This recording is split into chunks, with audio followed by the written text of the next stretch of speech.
Good morning, नमस्कार. मी विशाल sir TMC virtual क्लासमध्ये तुमच्या सर्व विद्यार्थी मित्रांचं स्वागत करतो. तर विद्यार्थी मित्रांनो, आज आपण आजच्या तासाला गणित भाग 2 त्या गणित भाग 2 मधील समरूपता या प्रकरणामधील सारांशांचे 1.2 अभ्यासणार आहोत. तर गणित भाग 2 गणिताचे पूर्वी पण 2 भाग होते. पहिला गणित 1 आणि गणित 2. पूर्वी गणित 1 ला बीजगणित असे म्हणत असत, तर गणित 2 ला भूमिती असे नाव होती. परंतु कालांतराने 2-3 वर्षापूर्वी जेव्हा अभ्यासक्रम बदललेल्या अभ्यासक्रमामध्ये मात्र भाग 1 चं जे बीजगणित नाव होतं ते काढून टाकण्यात आलं. त्याऐवजी गणित भाग 1 असं नाव ठेवण्यात आलं. तर भाग 2 चं पूर्वी जे भूमिती नाव होतं ते काढून टाकण्यात आलं.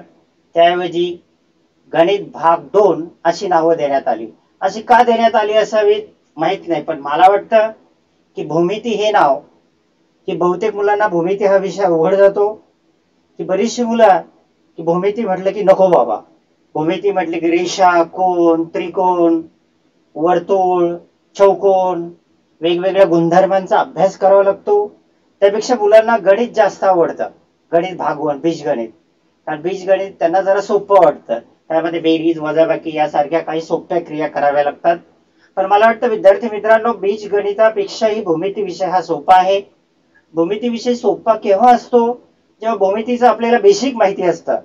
आता भूमिती म्हटलं की रेषा, प्रतल, रेषाखंड, कोन, कोनाचे गुणधर्म, त्रिकोण, त्रिकोणाचे प्रकार, त्रिकोणाच्या प्रकाराचे सगळ्या व्याख्या पाठांतर पाहिजे, त्यांचे गुणधर्म पाठांतर पाहिजेत.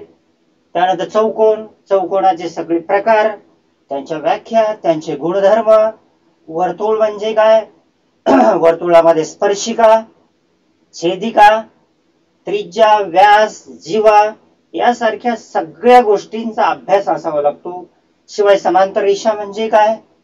समांतर रेषामध्ये येणारे अनेक प्रमेय, संगत कोन कसोटी, व्युत्क्रम कोन कसोटी, आंतर कोन कसोटी, रेषीय जोडीतील कोन म्हणजे काय, संलग्न कोन म्हणजे काय, आणि त्यानंतर अनेक गुणधर्म आणि प्रमेय हे जर तुम्हाला येत असतील तर भूमिती विषय हा सगळ्यात सोपा आहे.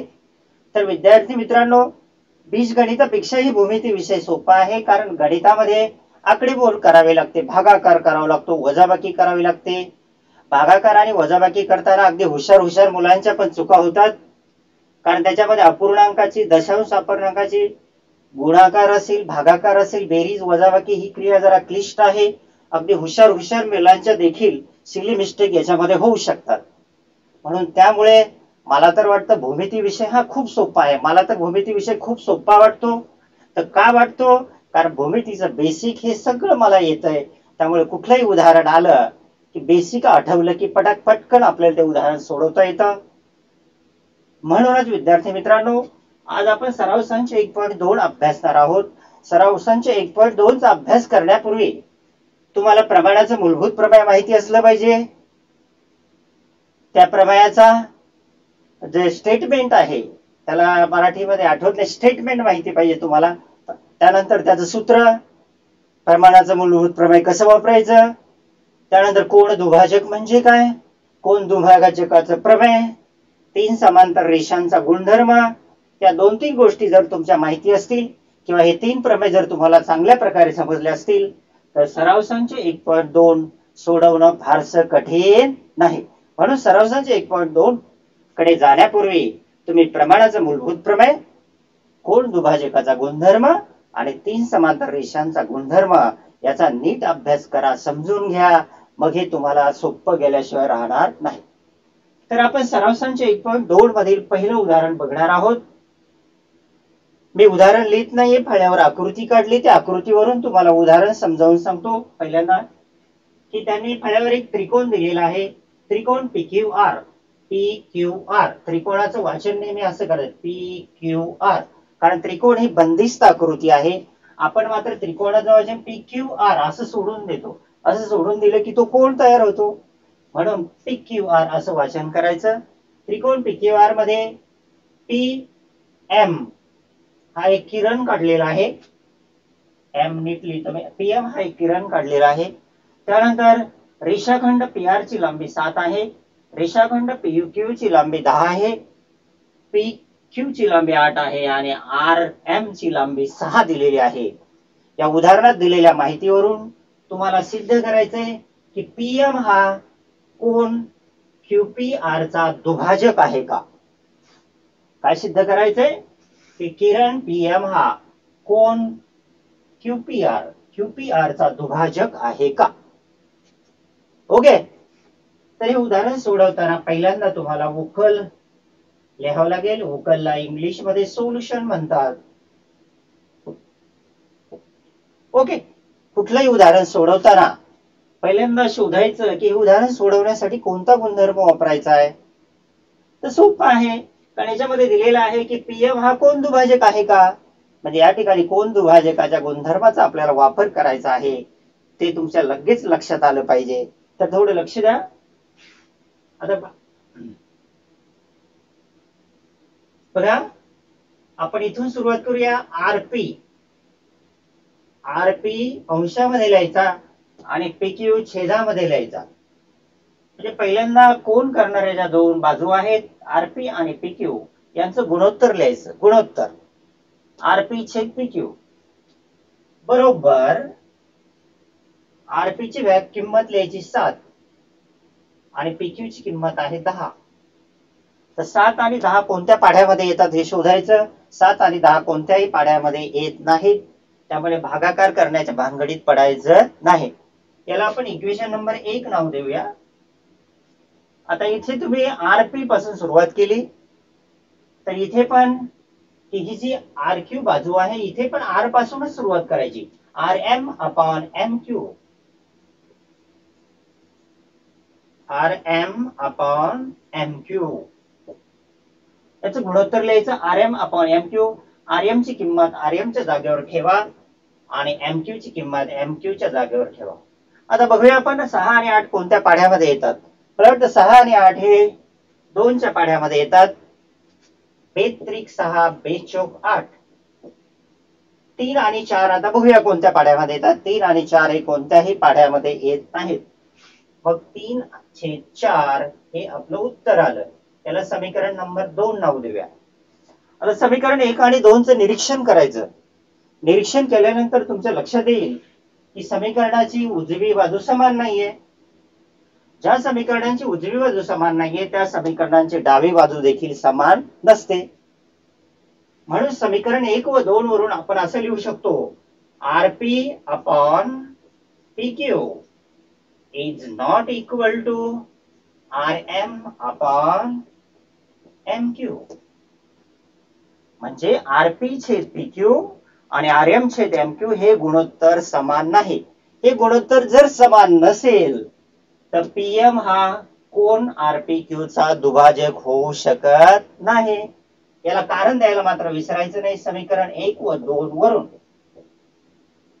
बरोबर. आणि पुढे शेवटी उत्तर लिहायचं. किरण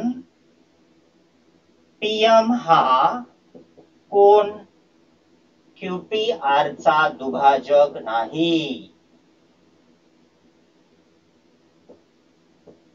लक्षात आलं. परीक्षेला हे 1 किंवा 2 मार्काला उदाहरण विचारलं जाऊ शकतं.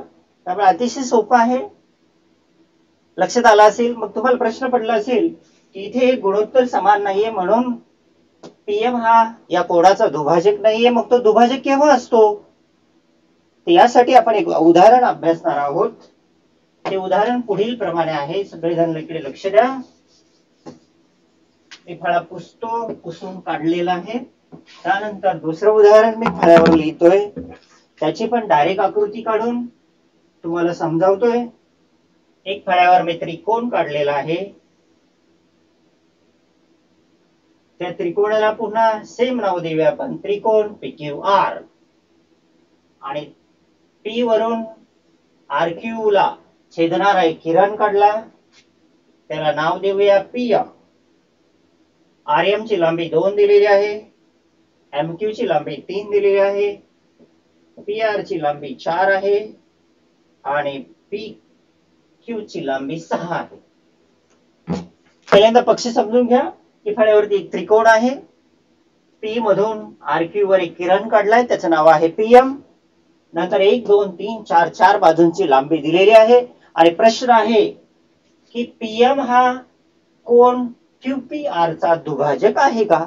दुभाजक आहे म्हणजे पुन्हा कोण दुभाजकाचा गुणधर्म आला.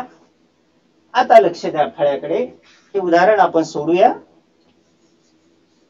आता सोडवलेल्या उदाहरणाप्रमाणे आपण R पासून सुरुवात करूया.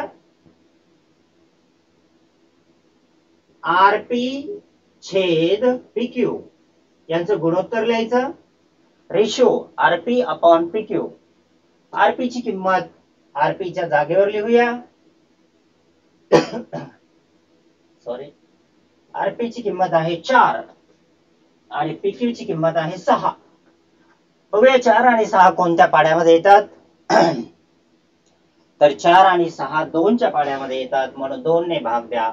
बे 2 4, बे 3 6, 2 आणि 3 हे कोणत्याही पाड्यामध्ये येत नाहीत म्हणून भागाकार करण्याची प्रक्रिया संपलेली आहे. म्हणून आपलं उत्तर आलेलं आहे 2/3. याला समीकरण नंबर 1 नाव द्या. आता हा रेशो लिहिताना R पासून सुरुवात केली आहे म्हणून या सरळ लाईनचा रेशो लिहिताना सुद्धा R पासूनच सुरुवात करायची आहे. त्याचं गुणोत्तर लिहूया आपण RM छेद MQ. RM ची किंमत आहे 2 आणि MQ ची किंमत आहे 3. 2 आणि 3 कोणत्याही पाढ्यामध्ये येत नाहीत म्हणून भागाकाराच्या भानगडीत पडू नका. याला समीकरण नंबर 2 नाव द्या. Now you observe equation 1 and 2 carefully. 1 आणि 2 चं तुम्ही लक्ष देऊन निरीक्षण करा. निरीक्षण केल्यानंतर you will found that the right hand side of both equation are same. म्हणजे दोन्ही समीकरणाची उजवी बाजू समान आहे. दिसते का उजवी? मागील तासाला मी उजवी आणि डावी म्हणजे काय सांगितलं होतं की बरोबर चिन्हाच्या डावीकडे जी असते त्याला डावी म्हणतात. बरोबर चिन्हाच्या उजवीकडे जी बाजू असते त्याला समीकरणाची उजवी बाजू म्हणतात. म्हणून या दोन्ही समीकरणाची उजवी बाजू समान आहे. उजवी जर समान असेल तर डावी पण समान असते. म्हणून पुढे आपण असे लिहू RP अपॉन PQ बरोबर RM छेद MQ. आणि याला कारण लिहायला विसरायचं नाही. समीकरण 1 व 2 वरून. आता हे दोन्ही रेशिओ म्हणजे दोन्ही गुणोत्तर समान आलेले आहेत. गुणोत्तर जर समान असतील तर मात्र PM हा कोन QPR चा दुभाजक आहे. बरोबर. खाली म्हणून इथे मात्र कारण द्यायला विसरायचं नाही. इथे लिहायचं कोन दुभाजकाच्या गुणधर्मानुसार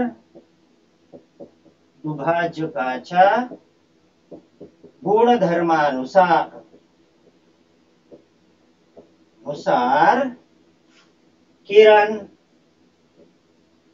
PM हा कोन QPR चा दुभाजक आहे.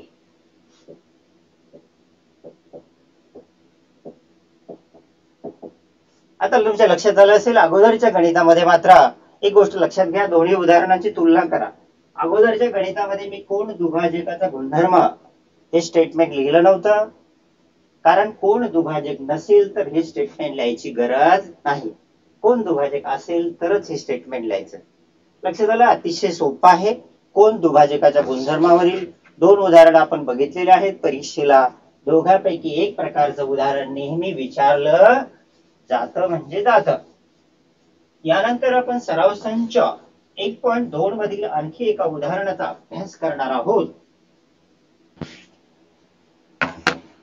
उदाहरण क्रमांक 3 म्हणजे पुस्तकातला 3 नाहीये, मी दिलेला 3 नंबर आहे. 3 त्याची पण मी आकृती काढतो.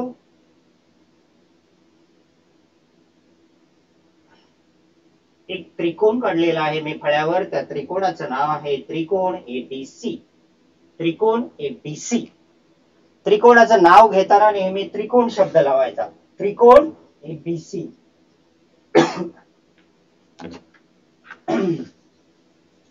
त्रिकोण ABC काढलेला आहे. त्यानंतर AB वर P बिंदू घ्यायचा आहे. AC वर Q बिंदू घ्यायचा आहे. P आणि Q जोडणारा रेषाखंड काढायचा आहे. कोन P चं माप आहे 60 अंश आणि कोन B चं माप आहे 60 अंश. आणि तुम्हाला सिद्ध करायचंय AP अपॉन BP बरोबर AQ अपॉन QC. तर विद्यार्थी मित्रांनो, पहिल्यांदा तुम्ही पक्ष समजून घ्या की उदाहरणामध्ये पक्ष काय दिलेला आहे. पक्षावरून हे उदाहरण सोडवण्यासाठी आपल्याला कोणत्या प्रमेयाचा वापर करता येतो हे शोधता येतं. आणि एकदा पक्ष समजलं की उदाहरण सोडवणं सोपं जातं. त्यानंतर साध्याकडे बघायचं. पक्ष बघूया आपण.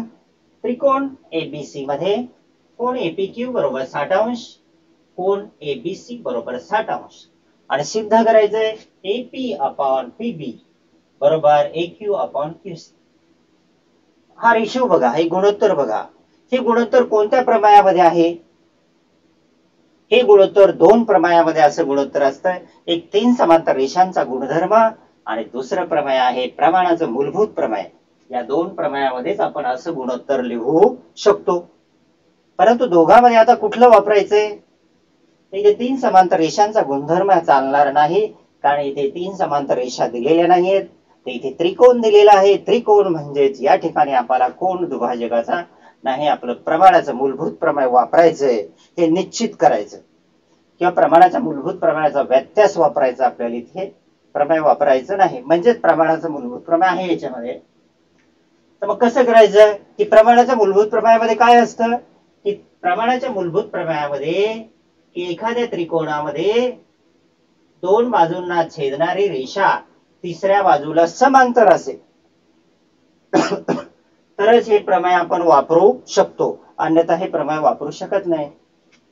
हे उत्तर जर तुम्हाला मिळवायचं असेल तर हे उत्तर मिळवण्यासाठी तुम्हाला रेषा PQ ही बाजू BC ला पहिल्यांदा समांतर दाखवावी लागेल.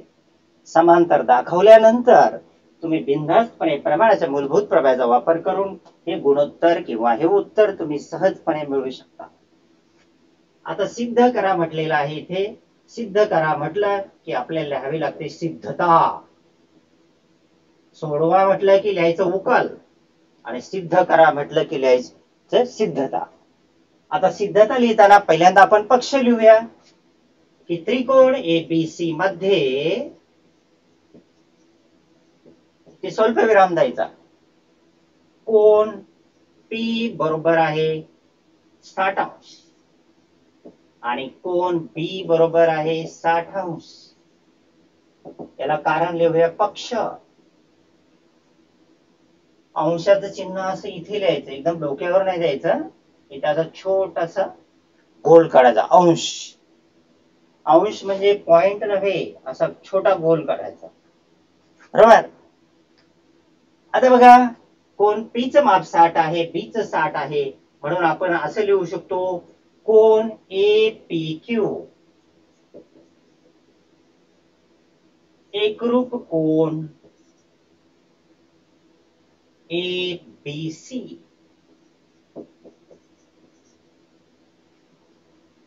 याला पण कारण लिहूया आपण पक्ष, कारण पक्षामध्ये दोघांची मापं दिलेली आहेत, म्हणून तुम्ही असं लिहता कोण APQ एकरूप कोण ABC. परंतु तुम्ही जर निरीक्षण केलं की 9वीच्या अभ्यासक्रमामध्ये समांतर रेषांचे काही प्रमेय दिलेले होते. संगत कोण कसोटी, वितक्रम कोण कसोटी, अंतर कोण कसोटी. या तीन कसोट्यामधली आपल्याला एक कसोटी वापरायची आहे. बघूया. PQ आणि BC या दोन अशा समांतर रेषा दिसतात. AB त्यांची छेदिका वाटते. दोन रेषांना एका छेदिकेने छेदल्यानंतर जे दोन कोण तयार होतात ते कोण संगत कोण असतात. काय असतात? संगत कोण. याचा अर्थ हे दोन्ही संगत कोण एकरूप आहेत. कशा आहेत हे? संगत कोण एकरूप आहेत. बरोबर. म्हणून खाली आपण असं लिहू शकतो की रेख PQ समांतर रेख BC. याला कारण लिहायचं संगत कोण कसोटी. कारण मी आता तुम्हाला सुरुवातीलाच सांगितलं होतं की भूमिती येण्यासाठी संगत कोण कसोटी, वितक्रम कोण कसोटी, आंतर कोण कसोटी किंवा आणखी बऱ्याचशा भानगडी सांगितल्या होत्या. ह्या आल्याशिवाय भूमिती तुम्हाला येत नाही. ते कोण बघितल्या लगेच तुमच्या लक्षात यायला पाहिजे हे दोन्ही संगत कोण आहेत. संगत कोण एकरूप असतील तर संगत कोण कसोटीनुसार PQ ला समांतर होऊ शकते रेख PQ समांतर होऊ शकते रेख BC. आता उत्तर सोपं झालं, कारण त्रिकोण एबीसी मध्ये पीक्यू हा बीसी ला समांतर आहे. मग प्रमाणाचं मूलभूत प्रमेय काय सांगतं की एखाद्या त्रिकोणामध्ये दोन बाजूंना छेदणारी रेषा जर तिसऱ्या बाजूला समांतर असेल तर ती रेषा त्या उरलेल्या दोन बाजूंना प्रमाणात विभागते. बरोबर. यापुढे आपण असं लिहूया की त्रिकोण एबीसी मध्ये काय सिद्ध केलं आपण की रेख पीक्यू समांतर बाजू बीसी. बरोबर. एबीसी मध्ये पीक्यू समांतर बीसी आहे. आता प्रमाणाचं मूलभूत प्रमेय वापरायचं. म्हणून प्रमाणाच्या मूलभूत प्रमेयानुसार, मी शॉर्टकट नाव लिहिले, प्रमाणाच्या मूलभूत प्रमेयानुसार, प्रमेयाचं मूलभूत प्रमेयानुसार काय, AP upon PB, AP upon PB बरोबर एक्यू अपॉन क्यूसी.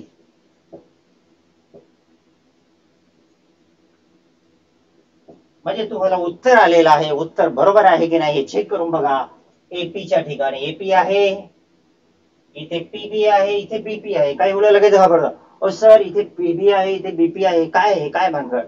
जसं काही नाही, रेषाखंडाचं वाचन दोन प्रकारे करता येतं. पीबी वाचन करू शकता किंवा तुम्ही बीपी वाचन करू शकता. त्यामुळे प्रॉब्लेम नाही. एक्यू आहे, एक्यू आहे, क्यूसी आहे, क्यूसी सुद्धा आहे. म्हणजे तुमच्या लक्षात आलं असेल की प्रमाणाच्या मूलभूत प्रमेयाच्या, सॉरी इथे प्रमेयाच्या व्यत्यासानुसार पाहिजे, सॉरी चुकून झालं, नाही सॉरी प्रमेयाच्या मूलभूत प्रमेयानुसारच, प्रमेयावरून, व्यत्यास नाहीये, प्रमाणाच्या मूलभूत प्रमेयावरूनच हे उत्तर आपल्याला मिळालेलं आहे. तुमच्या सगळ्यांच्या लक्षात आलं असेल मला वाटतं हे उदाहरण. यानंतर आणखी एका उदाहरणाचा आपण अभ्यास करणार आहोत. ते उदाहरण आहे तीन समांतर रेषावरचं. हे तीन समांतर रेषांचा गुणधर्म आपण यापूर्वी शिकलेला आहोत. कारण 1.2 शिकण्यापूर्वी तीन समांतर रेषांचा गुणधर्म अभ्यासलेला आहे. तुम्ही त्या प्रमेयाचा अभ्यास केलेला आहे. ते प्रमेय तुम्ही 1-2 वेळा लिहून सुद्धा काढलेला असेल. म्हणून त्या प्रमेयावर आधारित आपण चौथं उदाहरण बघणार आहोत. तर फळ्यावरती एक मी चौकोन काढतो. तो चौकोन बघितल्यानंतर तुम्हाला लगेच नाव लक्षात येईल की हा समलंब चौकोन आहे. समलंब चौकोन एबीसीडी. कुठला चौकोन आहे? समलंब चौकोन एबीसीडी मध्ये बाजू ईडी वर पी बिंदू घ्यायचा आहे, बीसी वर क्यू बिंदू दिलेला आहे, पी आणि क्यू यांना जोडणारी एक रेषा दिलेली आहे. त्यानंतर एपी ची लांबी 15 दिलेली आहे, पीडी ची लांबी 12 आहे, बीक्यू ची लांबी शोधायची आणि क्यूसी ची लांबी दिलेली आहे 14. आणि तुम्हाला शोधायचा आहे BQ is equal to question mark. म्हणजे बीक्यू ची किंमत काय असेल. तर विद्यार्थी मित्रांनो, पहिल्यांदा पक्ष समजून घ्या की पहिल्यांदा प्रश्नपत्रिकेमध्ये ते उदाहरण आलं की ते पहिल्यांदा समजून घ्यायचं. त्या उदाहरणामध्ये काय दिलेलं आहे, जे दिलेलं आहे त्या आकृतीमध्ये तपासून बघायचं. काय दिले बघा, एबीसीडी हा समलंब चौकोन आहे. समलंब चौकोन म्हणजे काय, त्याचा गुणधर्म तुम्हाला माहिती असायला हवा की ज्या चौकोनामध्ये बाजूंची एक जोडी, बाजूंच्या दोन जोड्या असतात त्यापैकी एक जोडी समांतर असते त्या चौकोनाला समलंब चौकोन असं म्हणतात. चौकोन एबीसीडी मध्ये बाजू एबी समांतर डीसी ही जोडी समांतर आहे म्हणून तो समलंब चौकोन आहे. लक्षात आलं. त्यानंतर त्याने दिले पीक्यू ला समांतर डीसी आहे, म्हणजे एबी समांतर पीक्यू समांतर डीसी. या तिन्ही गोष्टी ऑलरेडी त्यांनी दिलेल्या आहेत. तीन रेषा एकमेकांना समांतर आहेत. तीन रेषा जर एकमेकांना समांतर असतील तर ते उदाहरण सोडवण्यासाठी आपल्याला समांतर रेषांचा गुणधर्म वापरावा लागतो. आता इथे उत्तर शोधायचं सांगितलेलं आहे म्हणून आपण उकल लिहूया. उकल सोल्युशन. अगोदरच्या उदाहरणामध्ये आपण सिद्धता लिहिलं होतं कारण त्याच्यामध्ये होतं सिद्ध करा. आता इथे सोडवायचं म्हणून उकल. बघूया आता आपण पक्षातून सुरुवात करूया. चौकोन एबीसीडी हा समलंब चौकोन आहे असं बिंदास लिहायचं आणि त्याला कारण लिहायचं पक्ष, कारण ते दिलेलंच आहे. आणखी पक्षामध्ये दिलेलं आहे रेख AB समांतर रेख PQ समांतर रेख DC हे पण पक्षच आहे. या तिन्ही रेषा एकमेकींना समांतर दिलेल्या आहेत, बरोबर. आता आपण प्रमेय वापरूया. तीन समांतर रेषांचा गुणधर्म च्या गुणधर्मानुसार हे प्रमेय शोधायला एकदम सोपं आहे. तीन रेषा एकमेकींना समांतर दिलेल्या असतील तर तेच प्रमेय वापरणार, दुसरं कुठलंही वापरू शकत नाही. आता तीन समांतर रेषांचा गुणधर्म काय आहे? प्रमाणाच्या मूलभूत प्रमेयाप्रमाणे AP अपॉन PD बरोबर BQ अपॉन QC. पहिल्यांदा या बाजूची गुणोत्तर लिहूया आपण. AP अपॉन PD बरोबर BQ अपॉन QC. याला कारण आपण ऑलरेडी वरती दिलेलं आहे. मध्ये जर बरोबरचं चिन्ह असेल तर सुरुवातीला म्हणून लिहायला विसरायचं नाही, आणि सुरुवातीला जर बरोबर असेल तर म्हणून लिहायचं नाही. इथे मध्ये बरोबर आहे म्हणून, इथे पण म्हणून. In English it is called therefore, therefore आणि म्हणून. Now discover the values of AP, PD, BQ आणि QC. म्हणजे आकृतीमध्ये या सगळ्यांच्या किमती शोधा. आकृतीमध्ये दिलेल्या नसतील तर पक्षामध्ये दिलेल्या असतात, ते पक्ष नीट वाचायचे. AP ची किंमत आहे बघा आकृतीमध्ये 15, PD ची किंमत आहे 12, BQ ची किंमत शोधायची, that is why it is as it is, आणि QC आहे 14. आता समीकरणामध्ये आपण किमती ठेवलेल्या आहेत. आता या समीकरणावरून आपल्याला BQ ची किंमत काढायची. BQ ची किंमत काढायला एकदम सोपं आहे की दोन गुणोत्तर आहे, दोन्ही गुणोत्तराच्या मध्ये बरोबरचं चिन्ह आहे. दोन गुणोत्तराच्या मध्ये जर बरोबरचं चिन्ह असेल आणि चार पैकी एकाची किंमत काढायची असेल तर तिरकस गुणाकार करायचा. You have to do cross multiplication. Cross means what? BQ into 12 म्हणजे BQ गुणिले 12. हे बरोबरचं चिन्ह द्यायला विसरायचं नाहीये. बरोबर 15 गुणिले 14. बरीचशी मुलं BQ गुणिले 12 आणि मध्ये चिन्ह देत नाहीत. चिन्ह दिलं नाही तर हे समीकरण तयार होत नाही. इथे तुमचं उत्तर रॉंग होणार. That is why you should write equal to sign. आता BQ ची किंमत शोधायची आहे म्हणून डाव्या बाजूला फक्त BQ राहणार. 12 इथे गुणाकारामध्ये आहे, तो जर उजव्या बाजूला गेला तर तो जाणार भागाकारामध्ये. कशामध्ये? भागाकारामध्ये म्हणजे छेदामध्ये. बरोबर. आता बघूया 15 आणि 12 कोणत्या पाढ्यात येतात, किंवा 14 आणि 12 कोणत्या पाढ्यात येतात. मला वाटतं 15 आणि 12 हे 3च्या पाढ्यात येतील. 3 चौक 12, 3 5 15. बरोबर. आता 4 ने 14 ला भाग द्यायचा आहे. बघूया 14 आणि 4 कोणत्या पाढ्यामध्ये येतात. 2च्या. हे 2 4, हे 7 14. आता 2च्या पाढ्यात 5 येत नाही, 2च्या पाढ्यात 7 येत नाही, म्हणून आपण पहिल्यांदा गुणाकार करून घेऊया. 5 गुणिले 7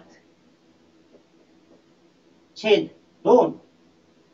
5 आणि 7 यांचा गुणाकार येतो 35, आणि 35 ला 2 ने भाग द्यायचा आपल्याला, तर उत्तर येणार 17.5 दशांश. इंग्लिश मध्ये 17.5 किंवा मराठीमध्ये 17.5 दशांश. मला वाटतं हे 3 समांतर रेषावरचं उदाहरण फार सोपं आहे. हे तुम्हाला समजलं असेल. सगळं सोपं आहे आणि ते वापरणं प्रमेय पण कसं आहे, सोपं आहे.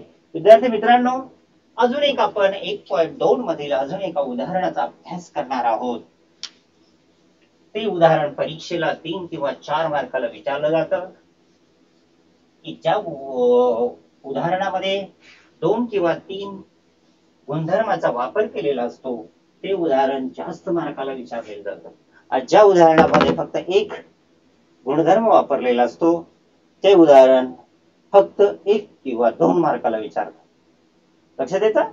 आता आपण एक कठीण उदाहरण बघणार आहोत की त्याच्यामध्ये आपल्याला जास्त गुणधर्मांचा वापर करायचा आहे. त्याचं पण मी फक्त आकृती काढून आणलेला आहे. समी इक्वेशन नंबर गणित नंबर 5 त्याची आकृती काढते फळ्यावरती. तर सांगितल्याप्रमाणे आज शेवटचं उदाहरण आपण अभ्यासणार आहोत. ते 3 किंवा 4 मार्काला परीक्षेला विचारलं जातं. ते उदाहरण, त्याची आकृती आणि त्याचा पक्ष नीट समजावून घ्या. की पक्षामध्ये काय दिलेलं आहे, त्रिकोण डीएफ एक त्रिकोण दिलेला आहे. त्या त्रिकोणाच्या अंतर्भागामध्ये बिंदू एक्स आहे. बिंदू एक्स ला बिंदू डी जोडलेला आहे. तो रेषाखंड डीएक्स तयार झाला. त्यानंतर रेषाखंड एक्स आणि रेषाखंड एक्स एफ काढलेले आहेत. त्यानंतर डीएक्स वर पी बिंदू घेतलेला आहे, ई एक्स वर क्यू बिंदू घेतलेला आहे. दोघांना जोडणारा रेषाखंड पी क्यू काढलाय. त्याचप्रमाणे रेषाखंड क्यू आर काढलेला आहे आणि रेषाखंड पी आर काढलेला आहे. आणखी पक्षामध्ये काय दिलेलं आहे की त्रिकोण डीएक्सई मध्ये पी क्यू समांतर डीई दिलेला आहे आणि क्यू आर समांतर ईएफ दिलेला आहे. आणि तुम्हाला सिद्ध करायचं आहे पी आर समांतर डीएफ. पी आर हा डीएफ ला समांतर आहे का हे तुम्हाला सिद्ध करायचंय. या उदाहरणामध्ये आपण सिद्धता लिहिणार आहोत. तुमच्या लक्षात आलं असेल सिद्धता का लिहायचं, कारण सिद्ध करा म्हटलं की त्यासाठी आपल्याला सिद्धता द्यावी लागते. तर सिद्धतेला सुरुवात आपण पक्षामधून करणार आहोत. तर पहिल्यांदा हे प्रमेय सोडवण्यासाठी कोणता गुणधर्म वापरायचा याच्यावर थिंक करायचं, विचार करायचा. की आपल्याला सिद्ध करायचं आहे पी आर ला समांतर डीएफ आहे. पण त्यावेळेस तुम्ही विचार करायचा आहे की डीएक्सएफ हा एक छोटा त्रिकोण आहे. या त्रिकोणामध्ये पी आर हा डीएफ ला समांतर दाखवायचा आहे. समांतर दाखवायचा असेल तर इथे प्रमाणाचं मूलभूत प्रमेय च्या व्यत्यासाचा वापर करावा लागणार आहे. प्रमाणाच्या मूलभूत प्रमेयाचा काय व्यत्यास वापरायचा इथे आपल्याला, बरोबर. आणि सोडवण्यासाठी देखील प्रमाणाचं मूलभूत प्रमेयच वापरायचं आपल्याला. हे तुमच्या लक्षात आलं की उदाहरण सोडवणं तुम्हाला एकदम सोपं जाणार आहे. तर आपण पक्षामध्ये सुरुवात करूया. पक्षापासून त्रिकोण डीईएफ मध्ये,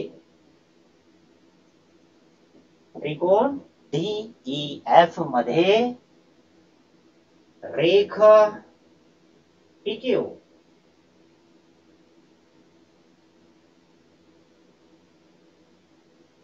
सॉरी आपण हा छोटा त्रिकोण पहिल्यांदा लिहूया. रेख डीईएफ मध्ये पीक्यू समांतर बाजू डीई. डीएफ चालणार नाही इथे, कारण इथे आपल्याला लिहावं लागेल डीई एक्स. लिहूया आपण डीई एक्स. हा छोटा त्रिकोण घेऊया. नाव इथे सी दिस त्रिकोण की त्रिकोण डीई एक्स. हा त्रिकोण दिसला सगळ्यांना. त्रिकोण डीएक्स मध्ये रेख पीक्यू समांतर बाजू डीई, याला कारण लिहायचं पक्ष. आता त्रिकोणामध्ये एक रेषा तिसऱ्या बाजूला समांतर आहे, म्हणजे या ठिकाणी आपल्याला प्रमाणाचं मूलभूत प्रमेय वापरायचं. की प्रमाणाचं मूलभूत प्रमेय काय आहे की त्रिकोणाच्या एका बाजूला समांतर असणारी रेषा इतर दोन बाजूंना भिन्न बिंदूत छेदत असेल तर ती रेषा त्या बाजूंना प्रमाणात विभागते. म्हणून विद्यार्थी मित्रांनो, या त्रिकोणामध्ये तुम्ही असं लिहू शकता DP upon px. DP upon px बरोबर डीक्यू अपॉन क्यूएक्स. याला इक्वेशन नंबर 1 कारण लिहायचं प्रमाणाचे मूलभूत प्रमेय. कारण काय लिहायचं, प्रमाणाचे मूलभूत प्रमेय. लक्षात आलं तुमच्या, DP upon PX is equal to AQ upon QX. त्यानंतर आपल्याला दुसरा त्रिकोण सिलेक्ट करायचा आहे. त्या त्रिकोणाचं नाव आहे त्रिकोण ईएफएक्स.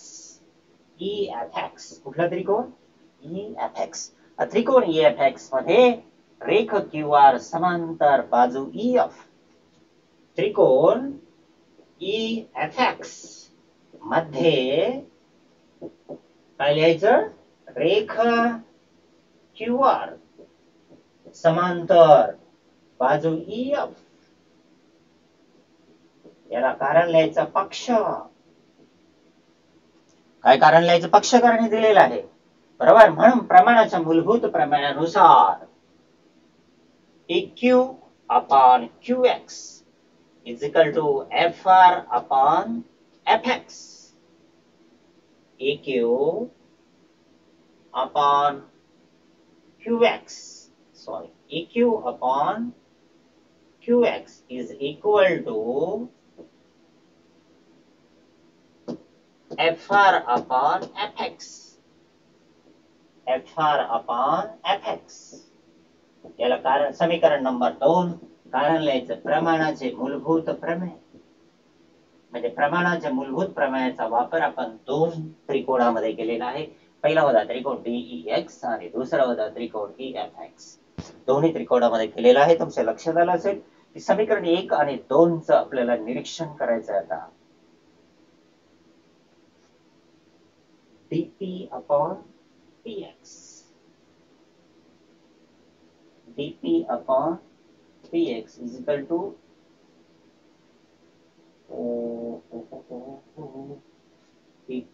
सॉरी इथे थोडी मिस्टेक झाली.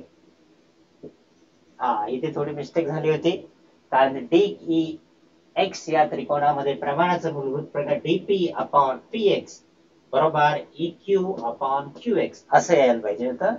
आणि या त्रिकोणामध्ये EFX मध्ये EQ अपॉन QX बरोबर FR अपॉन FX. ओके. आता या दोन्ही समीकरणांचं चांगलं निरीक्षण करा. निरीक्षण केल्यानंतर तुमच्या एक गोष्ट लक्षात येईल की दोन्ही समीकरणामध्ये एक गोष्ट समान आहे. EQ अपॉन QX आणि EQ अपॉन QX हे दोन्ही गुणोत्तर समान आहेत.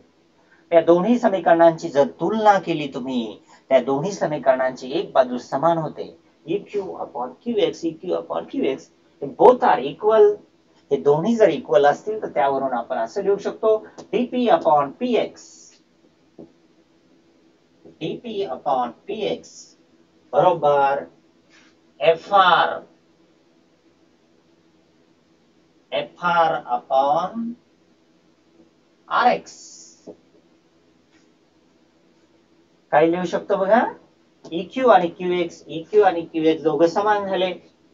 शिल्लक काय राहिलं dp अपॉन px बरोबर काय लिहिलं तुम्ही FR अपॉन RX.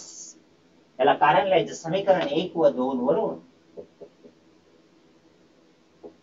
आता बघा आता निरीक्षण करा. हे गुणोत्तर तुम्ही आकृतीमध्ये बघा dp अपॉन px आणि FR अपॉन RX या त्रिकोणामध्ये निरीक्षण करा.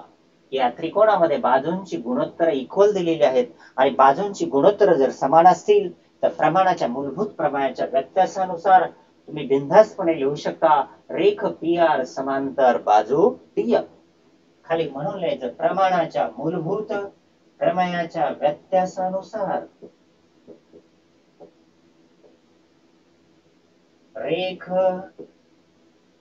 PR समांतर बाजू DM. मला वाटतं तुमच्या हे उदाहरण सहज लक्षात आलं असेल की या दोन त्रिकोणामध्ये आपण प्रमाणाचं मूलभूत प्रमेय वापरलं. त्यावरून आपल्याला एक नवीन समीकरण मिळालं. त्या समीकरणामध्ये आपण प्रमाणाच्या मूलभूत प्रमेयाचा व्यत्यास वापरला आणि व्यत्यासावरून तुम्हाला डायरेक्ट तुमचं उत्तर मिळालेलं आहे. तर विद्यार्थी मित्रांनो आजचं हे शेवटचं गणित होतं. तर या ठिकाणी आपण थांबूया. Bye bye. सगळ्यांना बाय करतो आणि झालेल्या भागाचा घरी जाऊन नीट अभ्यास करा.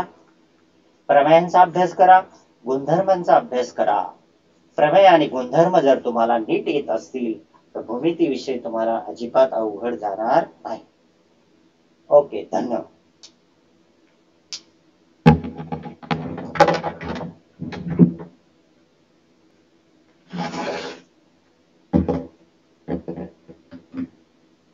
तर विद्यार्थी मित्रांनो आपलं प्रकरण संपलेलं नाही. अजून एक आपण उदाहरण बघणार आहोत. शेवटचं उदाहरण की मी फळ्यावरती एक त्रिकोण काढतोय.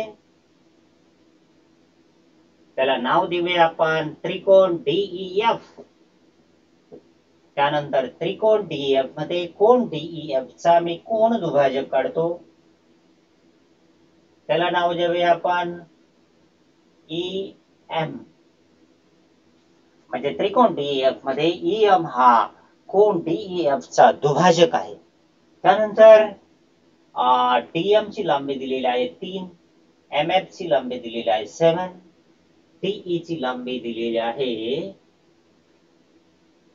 4 आणि तुम्हाला EF ची लांबी शोधायची. बरोबर. पहिल्यांदा पक्ष समजून घ्या. पक्षामध्ये काय दिलेलं आहे फळ्यावरती एक त्रिकोण दिलेला आहे. त्रिकोणामध्ये EM हा DEF चा कोण दुभाजक दिलेला आहे. त्यानंतर डी ची लांबी दिलेली आहे, EF ची लांबी शोधायची आहे, DM दिलेला आहे, MF दिलेला आहे. बरोबर, 3 गोष्टी दिलेल्या आहेत, एक गोष्ट शोधायची. तर पहिल्यांदा विचार करायचा की बाबा हे प्रमेय, हे उदाहरण सोडवण्यासाठी कोणत्या प्रमेयाचा वापर करायचा. तर एकदम सोपा, इथे दिलेला आहे कोन दुभाजक. पक्षामध्येच नाव दिलेलं आहे, त्यामुळे जास्त विचार करायची गरज नाहीये. उदाहरण सोडवण्यासाठी तुम्हाला कोन दुभाजकाचा गुणधर्म वापरायचा आहे, अगदी बिनधास्तपणे वापरायचा. आता कोन दुभाजकाचा गुणधर्म वापरून हे उदाहरण आपण सोडवणार आहोत, सिद्ध करणार नाहीत, म्हणून आपण इथे लिहूया उकल. आता उकल सोडवताना पहिलं उदाहरण सोडवताना पहिल्यांदा आपण पक्षामध्ये काय सांगितले ते लिहूया.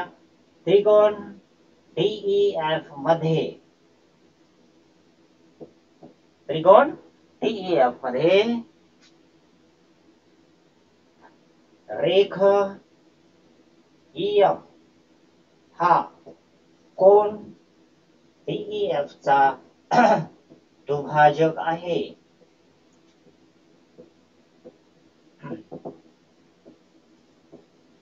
कारण लिहायचं पक्ष, कारण हे दिलेलं आहे म्हणजे गिव्हन, की जे गिव्हन आहे, जे दिलेलं आहे त्याला पक्ष लिहायला विसरायचं नाही.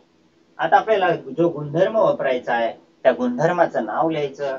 म्हणून कोन दुभाजकाच्या गुणधर्मानुसार, दुभाजकाच्या गुणधर्मानुसार,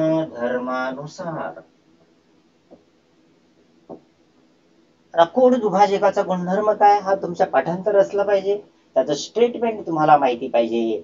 आणि स्टेटमेंट नुसतं माहिती असून चालत नाही, तर ते त्याचं सूत्र कसं मांडायचं हे पण तुमच्या लक्षात आलं पाहिजे. की त्रिकोणाचा कोन दुभाजक हा त्या कोणासमोरील बाजूला कोन करणाऱ्या बाजूंच्या प्रमाणात विभागतो, हे त्याचं स्टेटमेंट आहे, हे विधान आहे, हे पाठ आहे. पाठ असलंच पाहिजे, असल्याशिवाय तुम्ही सूत्र मांडू शकत नाहीत. म्हणून त्याचं सूत्र मारूया आपण. पहिल्यांदा कोणासमोरील बाजू घेऊया. लक्षात ठेवा, मी आयडिया सांगतो. कोण ई हा कोण दुभाजक, ई या ईला दुभागलेला आहे. ईच्या समोरची बाजू बघायची आपली, कोणासमोरील बाजू आहे DF. पहिल्यांदा बाजू DF वरील गुणोत्तर लिहायचं, मग सोपं जातं. लक्षात ठेवा, कोणासमोरील बाजूचं गुणोत्तर DM upon MF, DM upon MF, बरोबर, गुणोत्तर DM अपॉन MF. आणि इकडे पण D पासून सुरुवात कर, DE अपॉन EF. लक्षात झालं, D पासून सुरुवात केली, एकदा या बाजूचं गुणोत्तर, नंतर कोन करणाऱ्या बाजूंचं गुणोत्तर, कोन दुभाजक असणाऱ्या बाजूंचं गुणोत्तर. गुणोत्तर लिहिला. आता गुणोत्तर लिहून झाल्यानंतर त्या गुणोत्तरामध्ये किमती ठेवायच्यात. किमती ठेवण्यासाठी कुठेही जायची गरज नाही, पक्षामध्ये पहा किंवा आकृतीमध्ये पहा. DM ची किंमत DM ची किंमत 3 आहे, 3 लिहिली. त्यानंतर MF ची किंमत 7 आहे, 7 लिहिली. बरोबर, चिन्ह द्यायला विसरायचं नाही. DE ची किंमत 4 आहे आणि तुम्हाला EF ची किंमत शोधायची, म्हणजे तो जसाच्या तसा, that is remain at it is. Now we have to find EF. How can we find EF? मी आत्ताच सांगितल्याप्रमाणे here ratio is given and equal to sign is there. असं जर असेल की दोन गुणोत्तर आहे, दोघांच्या मध्ये बरोबरच चिन्ह आहे, 3 गोष्टी दिलेल्या आहेत, त्यापैकी एक गोष्ट शोधायची. तुम्हाला एक शोधायची असेल तर तिरकस गुणाकार करा. You have to do cross multiplication. Okay, now we have to find EF. That is why first write EF into 3. Between them write equal to 4 into 7. Do you understood? What is cross multiplication? EF, product of EF and 3, left hand side, and keep equal to side between them, and here write product of 4 and 7. Now we have to find EF. That is why you write here EF and transfer this 3. Then now here 3 is multiplied, then it goes to right, then it become divide. This numerator become denominator. Now see here. आता भागाकार करा. 4 आणि 3, 3 आणि 7 कोणत्या पाढ्यामध्ये येतात का? No, कुठल्याच पाढ्यामध्ये येत नाहीत. 4 17 28, दोघांचा गुणाकार करा, छेदामध्ये 3 लिहा. आता 28 ला 3 ने भाग द्यायचा. 3 चा पाडा बोला. 3 7 21, 3 8 24, 3 9 27, म्हणजे 3 चा पाडा 9 पर्यंत बोलल्यानंतर 27 येतात. शिल्लक राहतो फक्त 1. 1 ला भाग जात नाही म्हणून इथे गेला 0, इथे द्यायचं दशांश चिन्ह. 3 त्रिक 9, 3 त्रिक 9, 3 त्रिक 9, असे 3 3 3 3 पुढे येतच राहणार. म्हणजे 3 ही आवर्ती संख्या आहे म्हणून तिच्या डोक्यावर मी रेषा मारली. 9.3 दशांश हे तुमचं उत्तर आलेले आहे. This is your final answer. मला वाटतं हे तुम्हाला चांगल्या प्रकारे समजलेलं असेल. This is your last exam. Now we will stop here. Good bye.